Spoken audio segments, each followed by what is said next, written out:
बिस्मिल्लाहिर्रहमानिर्रहीम। अस्सलाम वालेकुम दोस्तों, उम्मीद करता हूँ आप सब खैरियत से होंगे। मेरा नाम है शुआब भट्ट, आप देख रहे हैं यूट्यूब चैनल जिसका नाम है बिलाल व्लॉग।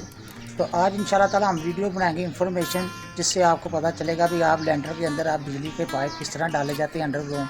तो इंशाल्लाह ताला आपके साथ बड़े आसान तरीके से समझाने की कोशिश करेंगे। तो वीडियो अच्छी लगे तो लाइक कीजिए, शेयर कीजिए। अगर आप चैनल के साथ नहीं तो सब्सक्राइब कीजिए। बहुत मुख्तसर किस्म की वीडियो बनेगी, पूरी लाजमी देखिएगा, आपको बहुत ही फ़ायदा होगा। चलते हैं हम अपनी वीडियो की तरफ। जी, लैंडर में पाइप डालने से पहले सबसे ये पहले ये ख्याल रखा जाएगा जी, हमारी जो ब्रेकरों की जो मेन डिब्बी है वो किधर आ रही है, तो उसको मद्देनज़र रखते हुए फिर लैंटर में पाइप डाले जाएंगे जो अंडरग्राउंड डाले जाते। तो ये इंशाल्लाह ताला सब कुछ आपके साथ मैं शेयर करता हूँ किस तरह किए जाते हैं, ये पाइप किस तरह डाले जाते हैं। पाइप रखने से पहले सबसे पहले ये मेजरमेंट की जाती है रूम की। ये देखें, ये रूम में जो सी ये फ़ैन बॉक्स किधर रखना है, इस तरफ और इस तरफ कमरे की पमैश करके और इस दोनों तरफ की पमैश करके सेंटर में फ़ैन बॉक्स रखा जाता है। जब आपने कमरे की पमैश कर लेनी है, फ़ैन बॉक्स किधर आना है, ये देखें ये निशान लगाया हुआ ब्लैक कलर का, ये सेंटर आ गया। और साइडों पे जो ग्लासी आती है उसका भी निशान लगाया क्रॉस का, ये ग्लासी का निशान है जिधर अंडरग्राउंड लाइट आएगी सीलिंग छत के ऊपर। तो इसके बाद हमने क्या करना है भी, ये जो फ़ैन बॉक्स और जो ग्लासी हैं इसको हमने सेफ़ करना है। सेफ़ इसलिए किया जाता है जब ये इसको लैंटर डलेगा इसके अंदर वो सीमेंट बजरी वगैरह ना जाए, ताकि ये बंद ना हो। बाद में ये मुश्किल हो जाती है, ये बंद हो जाता है, फिर आपका लैंटर का मसला बनता है। फिर जरिए लगाएं तो फिर इसको ओपन करने के लिए बहुत कुछ करना पड़ता है। तो इसी तरह आप टेप लगा लेंगे, तो टेप लगाने से ये फ़ायदा होगा भी इसके अंदर सीमेंट बजरी वगैरह नहीं जाएगी, तो आपका लैंटर अच्छे तरीके से डल जाएगा, ये ब्लॉक नहीं होगी। तो इसी तरह ये ग्लासी सब टेप लगेगी, फ़ैन बॉक्स के ऊपर भी लगेगी, फिर वो अपनी अपनी जगह पे रखे जाएंगे। जहाँ पर आपने मेजरमेंट करके इसकी जो निशानियाँ लगाई हैं उस जगह पे आ जाएगा, फिर पैपिंग होगी। तो इंशाल्लाह ताला सब कुछ आपके साथ शेयर करूँगा मैं। तो मुख्तसर किस्म की वीडियो बनाने की कोशिश करूँगा, पूरी देखिएगा तो बहुत इंशाल्लाह ताला आपको फ़ायदा होगा, जिसमें आपका कोई नुकसान।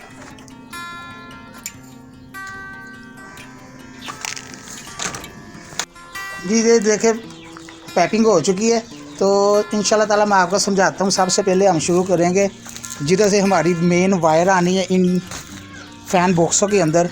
तो डीपी मैंने आपको बताई थी नीचे लगी हुई, ये वो आ रही है। तो ये मेन वायर है जो बाहर से अंदर आएगी, मेन डिब्बी में जाएगी जिधर ब्रेकर लगेंगे, उधर से फिर वायर आएगी इस पाइप में, इस पाइप में आएगी, इस फ़ैन बॉक्स में जाएगी, इस फ़ैन बॉक्स से फिर जाएगी वो आगे वाले फ़ैन बॉक्स में। ये जितने भी फ़ैन बॉक्स होते हैं आपस में अटैच करने पड़ते हैं, इसलिए अटैच करने पड़ते हैं भी इनके अंदर से जो वायरें आती हैं एक दूसरे से गुज़र के आगे जाती है। तो इन फ़ैन बॉक्सों से गुज़र के फिर वो जो इनकी साइडों पे जो लाइट छत पे लगाते हैं वो ग्लासियाँ लगी हुई हैं, एक वो लगी हुई और ये लगी हुई है।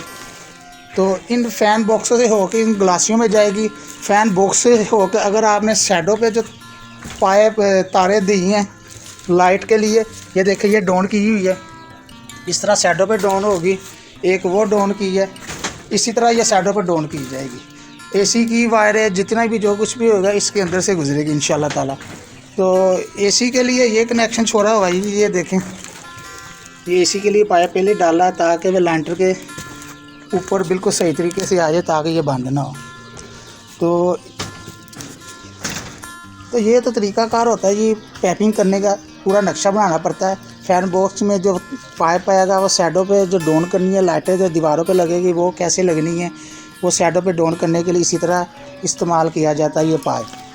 तो ग्लासियों की बात करें तो इसी तरह इस ग्लासियों का भी सेंटर निकाल के बिल्कुल सीधी लगानी पड़ती है फ़ैन बॉक्स के सामने, ताकि जो सी है वो लाइटें सीधी आए।